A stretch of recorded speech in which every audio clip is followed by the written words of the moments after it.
Welcome to Starbound. My name is Aaron, and I'll be your narrator today. And if you love human-made HFY stories, then you can check us out on Patreon now, where you'll find exclusive episodes that you can't see anywhere else. But in the meantime, let's get to today's first story. Red lights strobed across the Othries deep ground camp control room. Dr. Talith gripped the primary sensor console's rim. His hands shook, vibrating the tempered glass screen as he rapped his knuckles against it. He belonged to the Olaria, a species that evolved on a serene garden world where herbivores ruled. His biology prioritized immense cerebral capacity, wide-spectrum hearing, and retinas designed to absorb the faintest starlight. His species relied on diplomacy and evasion. They observed, they cataloged. When danger struck, they fled. Right now, the sealed bunker trapped him. Sector 4's thermal grids collapsed, Vale reported. The station's medical officer stood beside Talith. Vale was slender, even for an Olaria. He tracked the biometric telemetry flashing across his secondary monitor. He anchored his attention on the raw data, facing the monitors. The kinetic barriers failed moments later. The energy dampening field crashed in a single catastrophic strike. A maintenance schematic flashed beneath the containment alerts. The Scout had ruptured a disused service intake that linked the paddock perimeter to the atmospheric plant's lower conduit. The outer lattice no longer sealed. Talith looked up at the main surveillance feed. Visual noise scrambled the top left quadrant, marking the dense paddock's perimeter. A juvenile apex ravager breached containment. This specific creature justified the Othries Deep Research Initiative. The Galactic Directorate classified the Ravager species as a category extinction threat. When a mature Ravager seeded a star system, the Directorate redrew the stellar maps and abandoned the sector, conceding the territory. The creatures possessed a heat-siphoning armor that absorbed directed energy fire, absorbing plasma heat to fuel its cellular growth. Talith rubbed his chest as his pulse battered his ribs. The external feeds flickered back to life, cycling to a secondary optical camera deep within the jungle compound. A shadow moved through the strangling, fog-drenched native flora. The juvenile Ravager stalked on soft footpads, weaving between the canopy tree's massive trunks. Dead leaves compressed under its weight, making only a faint whisper. It moved on a six-limbed frame of corded muscle, bearing ash-gray plating that wept condensation, and a jaw structure built to crack starship hulls. Weighing 8 tons and, technically a juvenile, the creature ranked among the most lethal organisms within a 60-light-year radius. He is moving toward the logistics path, Vale stated. He tapped the glass. Native security forces intercepted the creature. They are currently... Vale paused, lowering his voice. Dead. Their life signs flatlined the second they engaged. Talith recoiled. The native security teams wore reinforced ablative armor and carried military-grade plasma casters. The Ravager slaughtered them before a troop could thumb a distress beacon. "Trigger the general evacuation klaxon," Talith ordered, his voice fracturing on the final syllable. "Seal the central bunker. Overload the perimeter nodes." The perimeter nodes are already offline, Vale corrected. Talith slammed his palm onto the emergency broadcast switch. The klaxon shrieked, a high-pitched vibration that rattled the floor plating. He leaned over the microphone, swallowing dry dust as he keyed the frequency for the human logistics team currently on foot in the jungle sector. Sweat beaded on Hollis Mercer's forehead. He wiped his brow and adjusted the heavy supply pack strapped to his shoulders. The evacuation klaxon tore from the comms unit on Hollis's shoulder, shattering the jungle's quiet hum. Hollis let the wailing noise blare, raising his left hand into a closed fist. Behind him, Nadia Cruz halted. She rested a Durasteel supply crate on a moss-covered stump and stretched her neck. Nadia operated as the team's close-quarters brawler and makeshift cook. She drummed her fingers against the crate's lid, bouncing on her heels while the alarm screamed. She flashed white teeth against dirt-smudged cheeks. Bastion Locke brought up the rear. The towering logistics specialist carried a pair of immense cargo spools under his arms, as if they were hollow. Bastian possessed the dense, unshakable build of a man who spent his life moving mountains piece by piece. He planted his boots and studied the thick canopy. Hollis tapped the comms unit on his shoulder. "Control? This is Mercer. You accidentally lean on the panic button, Doc?" Tallith shouted through the static, pitching a full octave higher. "Mercer, abandon your cargo! Run for the Central Command bunker! The juvenile Ravager breached the paddock! It kills whatever moves! I am dispatching an automated extraction skiff to your coordinates!" Hollis listened to the administrator's ragged inhales. He checked his wrist monitor, comparing the distance to the bunker against the speed of an extraction skiff, and the auditory footprint of a screaming grav engine cutting through the jungle. "Stand down, Control," Hollis replied, keeping his cadence flat. "What?" Tallith shrieked. "You are civilian contractors! The creature's armor deflects plasma! He will consume you! Get to the extraction point!" Hollis checked the battery charge on his utility flashlight. "Doc, listen to me. If you send a loud, shiny cargo vehicle out here, that beast will chase it. And when we park that vehicle inside the hangar, he will follow us right through the front door. You scientists are brilliant, but you possess fragile skeletons.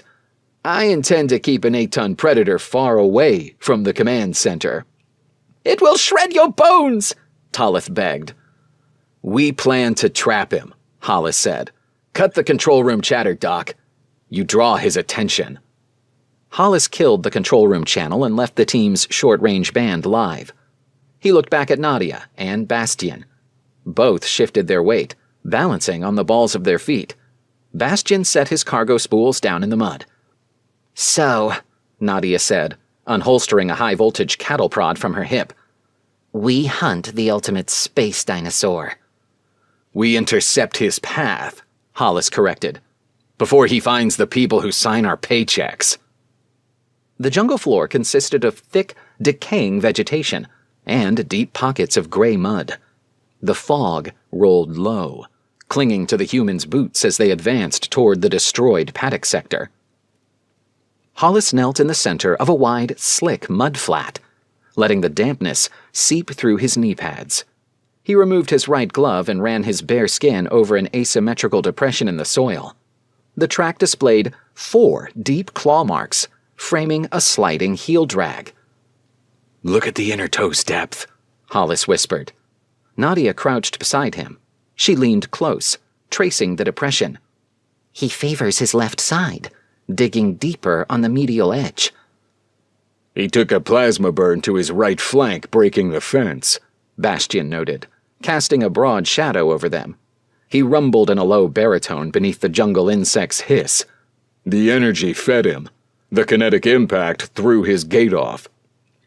Hollis pointed to a cluster of broad-leafed ferns 8 paces away. Something heavy fractured the thick, fibrous stalks, bleeding pale sap onto the dirt. "He takes a flanking route toward the station," Hollis explained. He traced the broken fern's angle with his thumb. "He circles. He utilizes the canopy cover to mask his thermal signature from above, and he keeps his snout to the wind. He tracks us by scent." "He tracks intelligently," Nadia said. She clicked the prod's activation switch. A cyan flash of electricity snapped across the twin prongs. "He knows we present the most accessible prey outside a bunker." Hollis stood up. He wiped the mud from his fingers onto his cargo pants. "We let him think his flanking maneuver succeeded." Hollis surveyed the clearing. Native canopy trees surrounded the mud flat, their roots jutting from the soil in arching wooden spurs. The thick brush constrained sightlines, creating an ideal kill box. "Bastian," Hollis pointed. "Anchor on that tertiary route. Nadia, take the open ground, and present a soft target." "I offer myself as bait," Nadia agreed, flashing her teeth. She drew a jagged, serrated survival knife with her left hand, holding the sparking prod in her right. "I will pull his focus," Hollis finished. He stepped into the mudflat's exact center. "Let's bag it." Bastian moved with measured, heavy steps. He unspooled the industrial cargo tether from his back. The mechanics built the winch to haul disabled rovers out of deep ravines. It fired a solid tungsten carbide harpoon attached to 200 meters of high-tensile carbon weave cable. Bastion knelt beside the thickest tree root on the clearing's edge. He slammed the tether's base plate against the dense wood. He engaged the manual safety locks, driving 3 thick steel pitons deep into the root to ensure the winch held fast under extreme stress. He gathered the excess cable in a loose coil at his feet and hoisted the pneumatic launcher onto his right shoulder. He held a rigid stance, letting the fog roll over his broad shoulders, blending into the dark bark. In the clearing's center, Nadia stretched her legs. She bounced on the balls of her feet, her boots slipping slightly in the slick mud. She adopted a loose, open stance. Hollis stood 10 paces ahead of her. He reached into his utility belt and retrieved a hardened titanium climbing spike. The engineers forged the tool 1/2 meter in length, tapering to a razor-sharp point to puncture solid rock. He gripped the knurled handle. Hollis kicked a stray rock. He slammed his boot into a puddle of water. He raised his titanium spike and struck it against his harness's steel buckle. Clack, clack, clack. The sharp, metallic noise cut through the damp air, echoing loud in the jungle. Hollis turned the human trio into willing bait. He stood in the open, trusting his crew's positioning. He locked his gaze on the tree line ahead, exposing his flanks. The jungle fell silent. The native insects ceased their calls. The wind died in the canopy. "He approaches," Bastion rumbled over the comms. The juvenile ravager exploded from the tree line. The beast skipped the territorial display, charging as an armored battering ram. The creature surged forward in shifting gray plating and coiled muscle, his limbs churning the mud into a spray of debris as he accelerated to terminal velocity in a heartbeat. Corrosive enzyme dripped from his secondary palate, hissing as it struck the wet dirt. He skirted past Hollis, targeting Nadia's relaxed posture as the most vulnerable prey. The beast lunged, his maw unhinging to reveal rows of jagged, matte black teeth. Bastion stepped from behind the tree root. The towering logistics specialist stood firm as 8 tons of alien predator hurtled past him. Bastion braced his boots against the slick ground, leaned his immense weight forward, and fired the cargo tether. The pneumatic launcher kicked against his shoulder. The tungsten carbide harpoon crossed the distance in a fraction of a second. It slammed into the ravager's right forelimb joint. The barbed tip punctured the creature's armor plating, locking behind the dense bone. The ravager shrieked, a sound like hull plates buckling under pressure. He attempted to alter his trajectory, but his forward momentum carried him. Bastion dropped the launcher and braced both palms against the tree root. The trap's kinetic physics triggered. The tree root held firm, the carbon weave cable snapping taut. The ravager, moving at full sprint, experienced a violent arrest of his forward momentum. The brutal deceleration whipped the beast around in a tight arc. His paws lost their grip. The ravager slammed into the deep mud, sliding across the clearing and churning up a wave of dirt before coming to a shuddering halt in front of Nadia's boots. The ravager scrambled to right himself, his breathing a rasping saw. He snapped his maw, spraying a wide arc of corrosive enzyme toward Bastion. The caustic liquid melted a nearby fern's leaves into bubbling sludge. Bastion ducked behind the tree root's cover. Nadia pressed the advantage. She slid across the slick mud, dropping to a crouch, ducking under a sweeping strike from his unpinned left forelimb. The ravager's armor plates shifted, flushing deep red as his thermal defenses engaged, preparing to absorb energy fire. "Wrong weapon, ugly," Nadia shouted over the hiss. She drove her overcharged shock baton into the exposed, muscular recess behind his hind limb. The cattle prod's overridden safety capacitors dumped their maximum charge. A flash of cyan light illuminated the clearing. The localized electrical surge bypassed the creature's heat-siphoning armor, traveling straight through his nervous system. The ravager's muscles locked. His jaw clamped shut. His limbs went rigid, paralyzed by the overwhelming voltage. Hollis struck. He vaulted onto the creature's broad back during the brief paralysis. He found purchase on the overlapping armored plates. The beast shuddered, fighting through the electrical lock, his neck muscles bulging in an attempt to dislodge the human. Hollis reversed his grip on the titanium spike. He located the recessed groove just above the creature's primary optical slit. He raised the spike and drove it downward with all his weight. The hardened titanium punched through the optical membrane. It sank deep into the creature's brain pan, destroying the brainstem. Hollis wrenched the spike sideways, widening the wound, and pulled it free. The juvenile ravager collapsed. His snout struck the mud. A thick pool of dark, viscous fluid spread beneath his shattered eye socket. The humans breathed heavily, the sound carrying across the mudflat. Bastion stepped out from behind his tree root. He approached the carcass at a steady pace, reeling in his cargo cables slack. He lifted his left arm and tapped his reinforced wrist chronometer's face. He studied the carcass. He pressed his comm unit's transmit button, reopening the channel to the control room. "We dropped the target," Bastion reported in his low baritone. Nadia wiped a speck of mud from her cheek. She knelt beside the beast's hindquarter, analyzing the thick musculature. She kept her blade well away from the corrosive enzyme glands near the creature's throat. She scored a clean strip of muscle from the upper thigh. She pulled a portable plasma welding torch from her utility belt. She ignited the flame, kept the heat low, and seared the alien flesh until it turned a pale, crispy white. The heavy aroma of seared fat and caramelized proteins cut through the jungle damp. Nadia popped the sealed morsel into her mouth. She chewed, arching her brow. She swallowed, looked at Hollis, and grinned. Tastes like chicken, Nadia declared.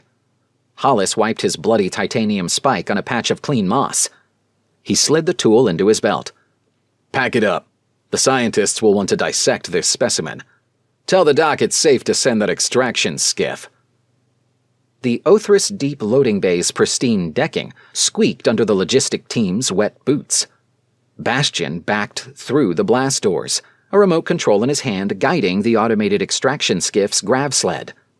The 8-ton Ravager carcass hovered just above the floor, leaking a long dark smear of mud and biological fluid in its wake. Dr. Tolleth stood safely behind the bay's reinforced observation deck glass, staring with a slack jaw. Beside him, Vale leaned forward, pressing his palms flat against the pane. The display below violated every cultural context the Ilaria maintained.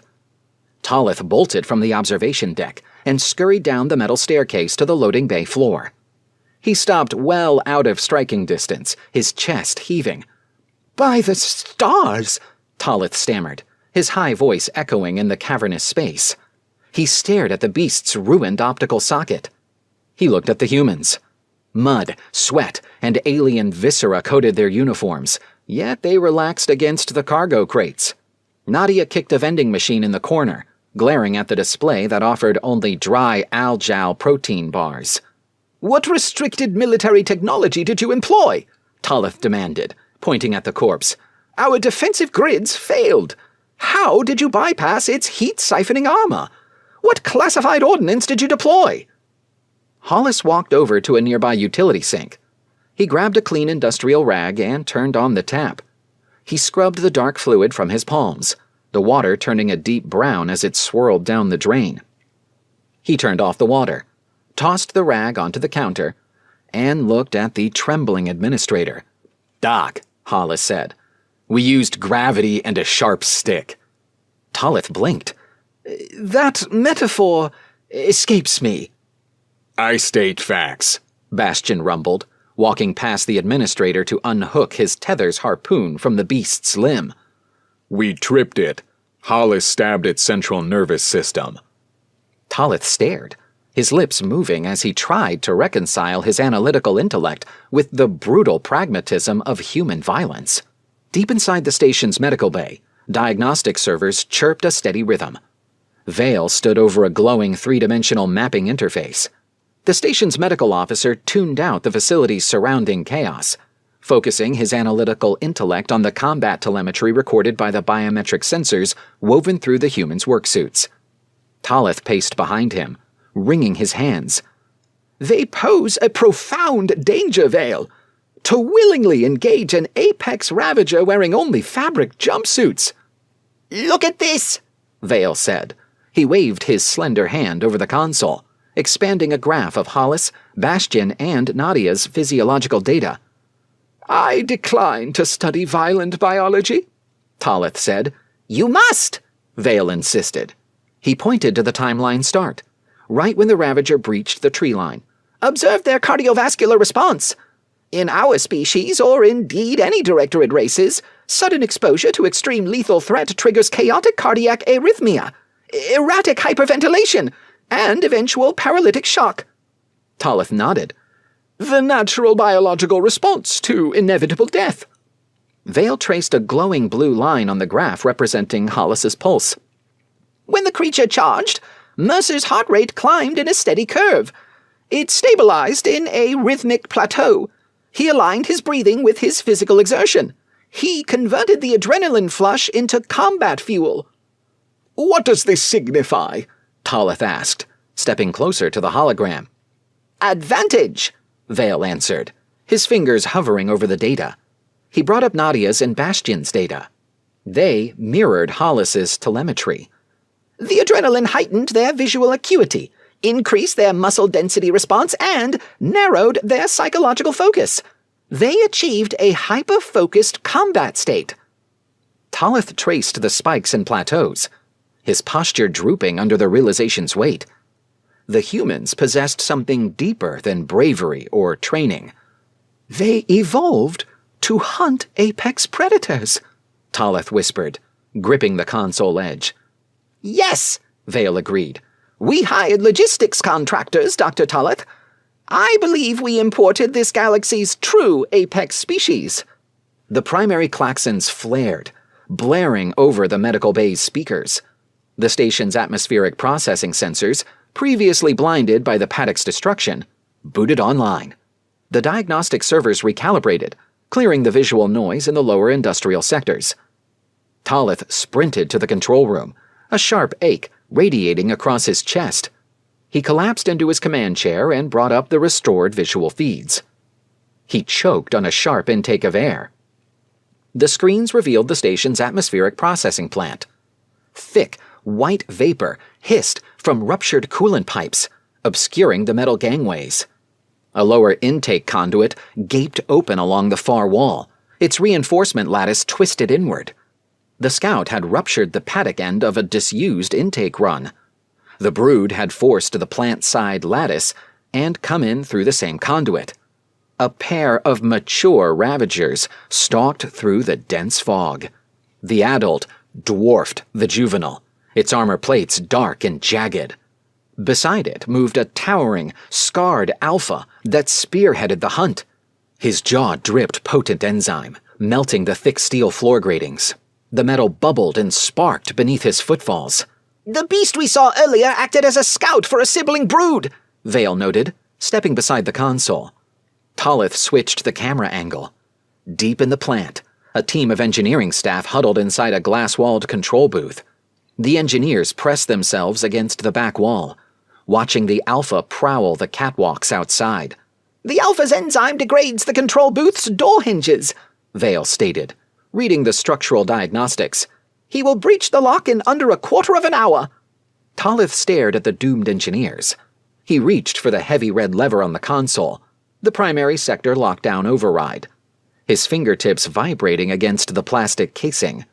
What are you doing? Hollis's question slapped the air. The human walked in, flanked by Nadia and Bastion. They had stripped off their supply packs and carried extra gear on their utility belts. Talith looked up, tears welling on his lower lids. I triggered the sector lockdown. I sealed the blast doors between the processing plant and the upper station. You strand a team of engineers in that plant, Doc, Hollis stated. I know, Talith said, a tear slipping down his pale cheek. He gripped the lever tighter. If I leave the sector open, The Alpha will breach the upper decks. We all perish. Lockdown preserves the command staff. It is the only logical choice. Tallith pulled the lever. Hollis crossed the deck. The human blocked the console. He slammed his hand over the abort switch, canceling the lockdown sequence before the heavy doors sealed. "What are you doing?" Tallith cried, shrinking back. "You doom us all!" Hollis looked down at the cowering administrator. His expression settled into rigid lines. He spoke with a low, measured cadence. "Doc, listen to me," Hollis said. "Human contractors extract their colleagues from a predator. Leaving them behind destroys morale. And it angers me." Tallith stared at him, his mouth opening and closing. "These adults dwarf the Scout. A tether and a climbing spike will shatter against an Alpha." Hollis turned away from the console. He looked at Bastion and Nadia. Nadia unclipped a heavy carabiner. Bastion cracked his knuckles. They shed their tired cargo hauler posture and stepped into the role the station suddenly needed. Its vanguard. "We understand the odds," Hollis replied, looking back at Tallith. "Keep the lights on." Hollis turned toward the door. "We deploy for the hunt." The station's lower maintenance bay hit them with a cold draft carrying the heavy scent of lithium grease. The humans navigated the cluttered space, tossing equipment onto a workbench. They bypassed the military weaponry lockers, knowing plasma would empower the creatures. They raided the industrial tool racks, converting construction equipment into brutal kinetic weaponry. Bastion stood in the bay's center. He strapped his frame into a Class 4 hydraulic cargo-loading exoskeleton. The suit's yellow-painted Durasteel plating covered his limbs, powered by exposed pneumatic servos along his spine. He locked the chest harness with a metallic clack. He flexed his right arm. The suit's hydraulic servos whined, amplifying his strength tenfold. Bastion tested the calibration by driving a straight punch into the reinforced steel bulkhead. The impact collapsed a fist-sized crater into the metal. Bastion nodded. Across the room, Nadia dragged a pressurized cylinder of liquid nitrogen coolant from a welding station. She disconnected the standard nozzle and spliced the braided rubber hose into an industrial sprayer's pressure valve. She secured the connections with locking clamps. She strapped the cylinder onto her back and tested the trigger.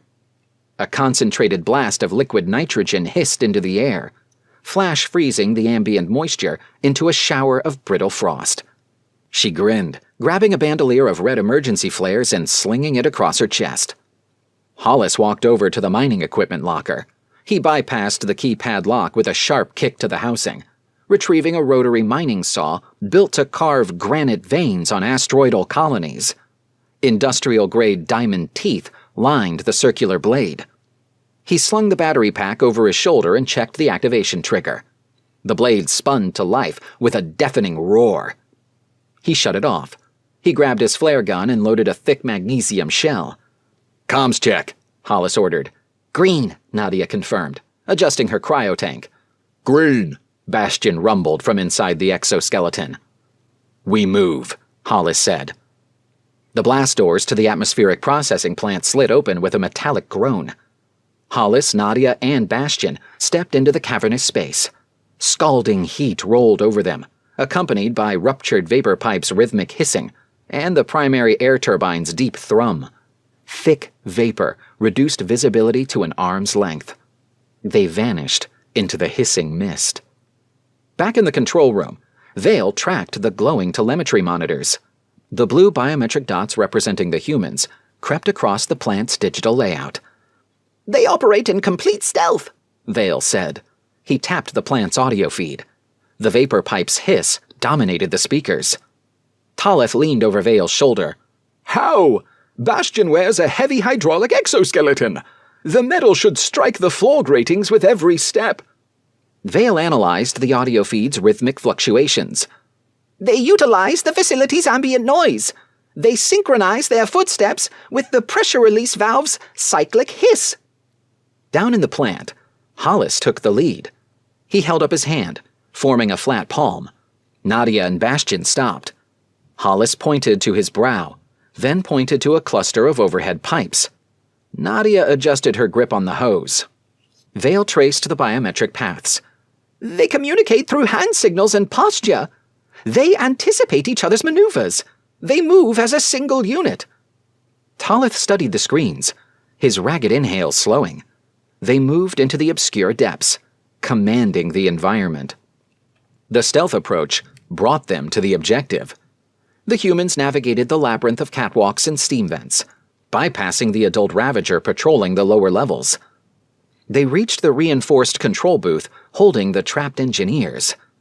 The Alpha had cycled its patrol to the facility's far end, leaving the booth temporarily unguarded. Spiderwebs of cracked glass scarred the booth from the Alpha's probing strikes. The alien engineers huddled inside, their mottled skin rippling with terror, staring wide. The humans materialized from the vapor, and an engineer let out a sharp, panicked gasp. Hollis stepped to the cracked glass. He spoke in a steady baritone, anchoring their attention. "Hey," Hollis said. "I am Hollis. We came to extract you. Listen to my instructions." The lead engineer, a trembling Alaria named Jolek, nodded. "Form a single file line," Hollis directed. "Walk. Keep quiet. Step only on the grating. Stay behind the man in the yellow suit." Hollis gestured to Bastion. The man stepped up to the damaged door. His exoskeleton whirred. He looked down at the fragile scientists and tipped his chin. "I secure the vanguard," Bastion rumbled. He positioned his Durasteel-clad frame at the group's front, establishing a physical barrier between the engineers and the open plant. Hollis and Nadia took the flanks, checked the vapor-choked catwalks. Nadia kept her finger on the cryo trigger. Hollis kept his thumb on the rotary saw's activation switch. "Move," Hollis ordered. The procession began.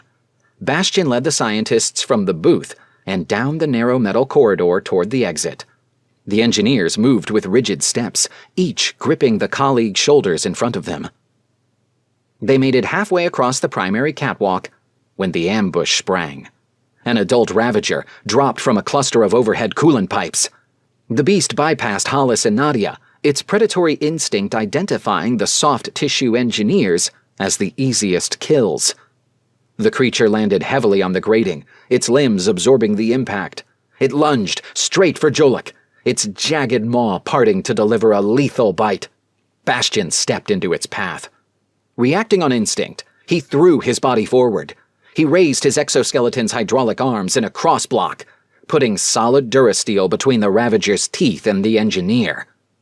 The creature slammed into Bastion with the force of a collapsing bulkhead. The impact drove the logistics specialist backward, his boots sparking against the metal grating. The Ravager's maw clamped on the suit's crossed hydraulic arms.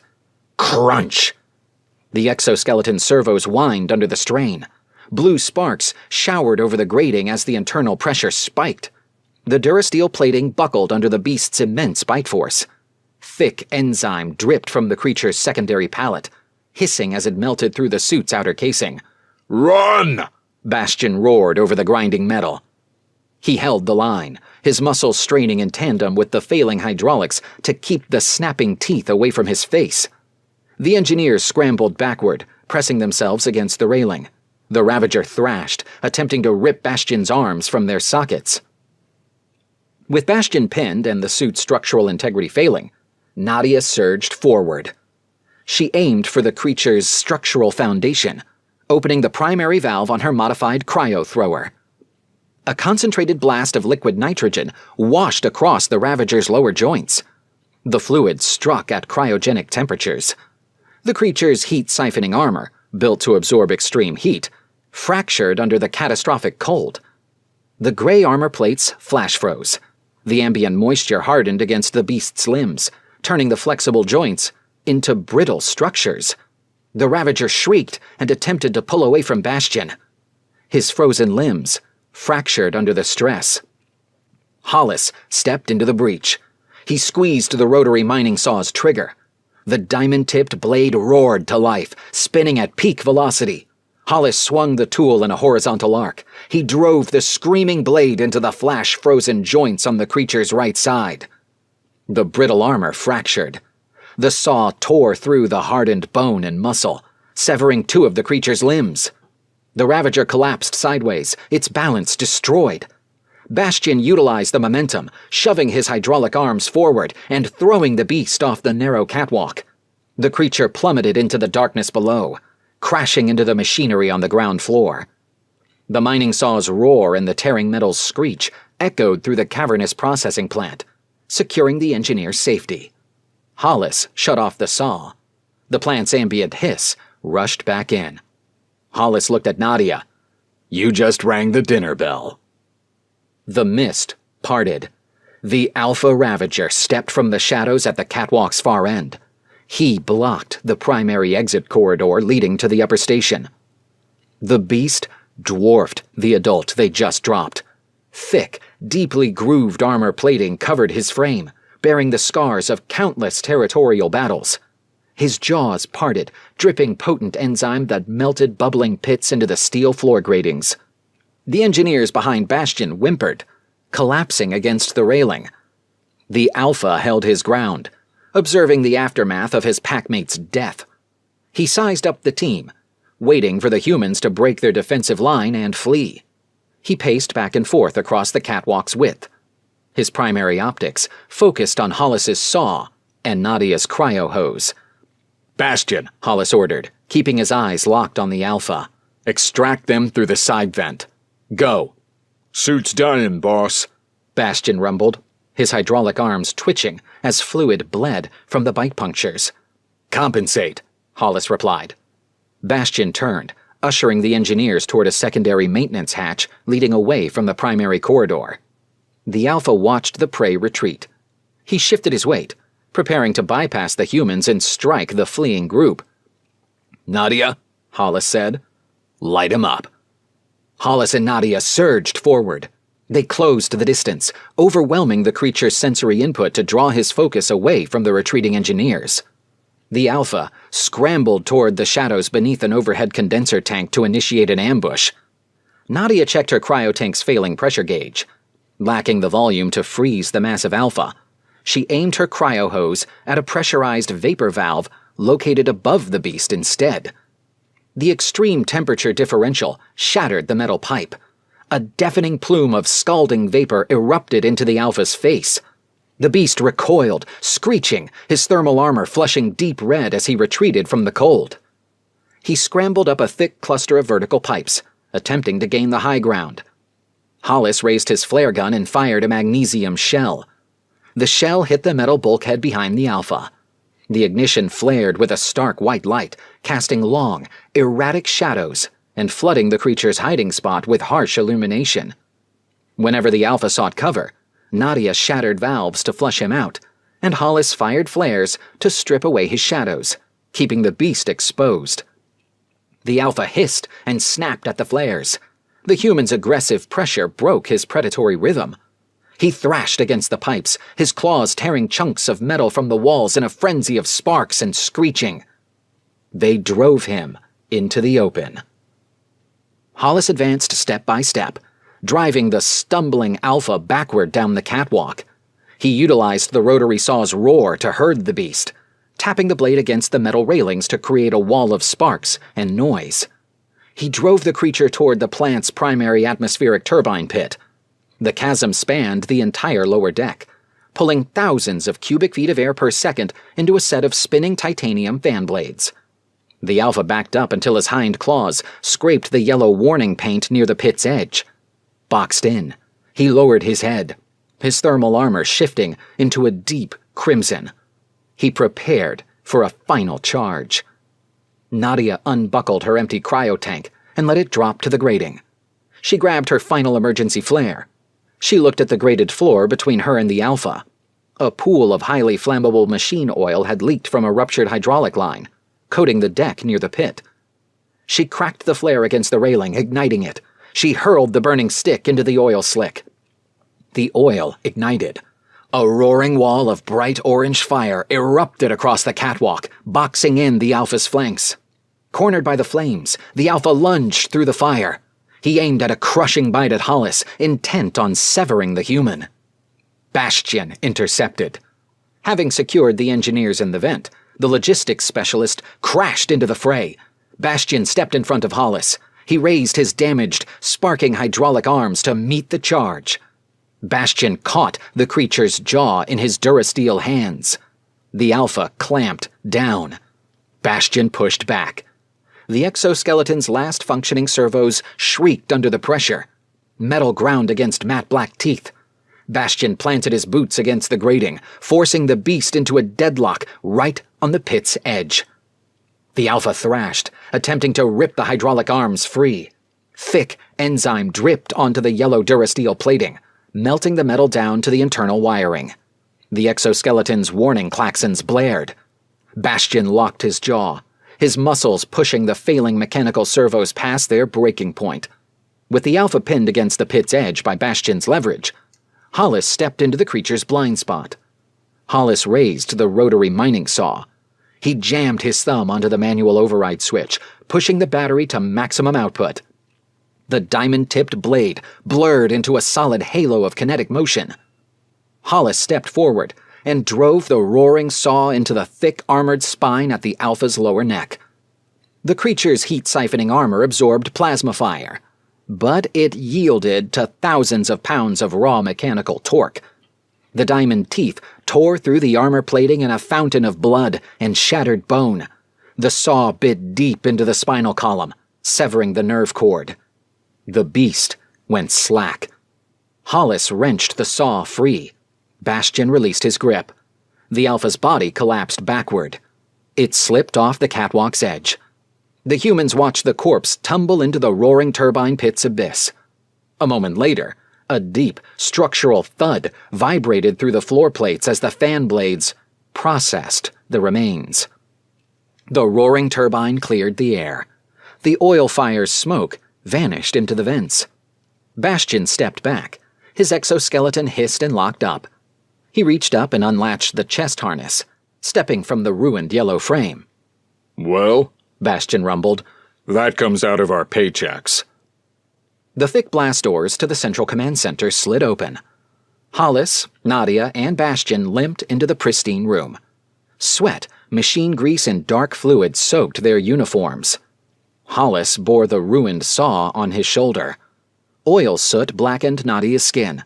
Bastion rubbed his sore forearms.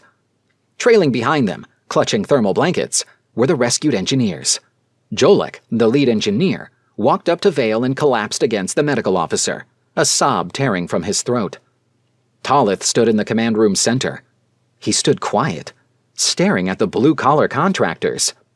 He looked at the blood on Hollis's boots. He remembered the biometric data Vale had shown him.